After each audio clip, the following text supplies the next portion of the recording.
अस्सलाम वालेकुम, आप देख रहे हैं पाक सिंध 24 न्यूज में हूं आपका होस्ट इरफान शेख। रिपोर्ट कर रहे हैं मोहम्मद लतीफ मुगल।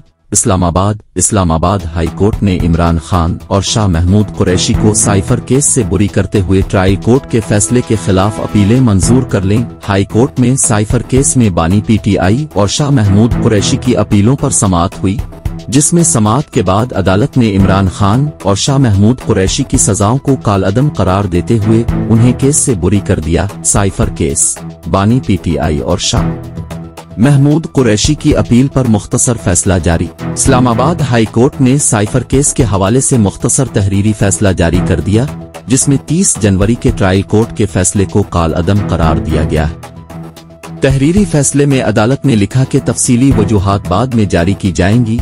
बानी पीटीआई और शाह महमूद कुरैशी को 15 अगस्त की FIR के इल्जामात से बरी किया जाता। अदालत ने तहरीरी हुक्मनामे में लिखा कि बानी पीटीआई और शाह महमूद कुरैशी किसी दूसरे मुकदमे में गिरफ्तार नहीं तो रहा कर दिया जाए। बानी पीटीआई के वकील बैरिस्टर सलमान सफदर ने दलाइल दिए कि इस मुतालिक कोई दस्तावेज नहीं कि आजम खान ने साइफर बानी पीटीआई को दिया। अगर साइफर गुम हो गया तो फिर साइफर पास रखने का चार्ज कैसे लग सकता है। मेरी इस्तिदा है मुल्जिमान को डिस्चार्ज किया जाए।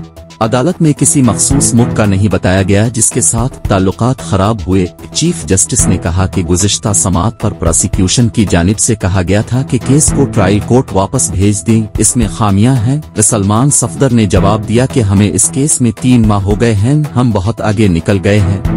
तीसरी दफा केस रिमांड बैक करने की कोई वजह नहीं बनती। अदालत ने स्पेशल प्रोसिक्यूटर से कहा कि आप महज ये कह रहे हैं ताल्लुकात खराब हो सकते थे, क्या सिर्फ इस पर किसी को सजाए मौत दे सकते हैं या 10 साल जेल में रख सकते हैं कि खराब हो सकते थे।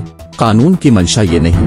बानी पीटीआई ने जानबूझकर साइफर कापी अपने पास रखी, इससे मुताल्लिक बताएं। स्पेशल प्रोसिक्यूटर ने कहा कि गवाह के मुताबिक बानी पीटीआई को बार बार कहा गया साइफर कापी के साथ ये न करे।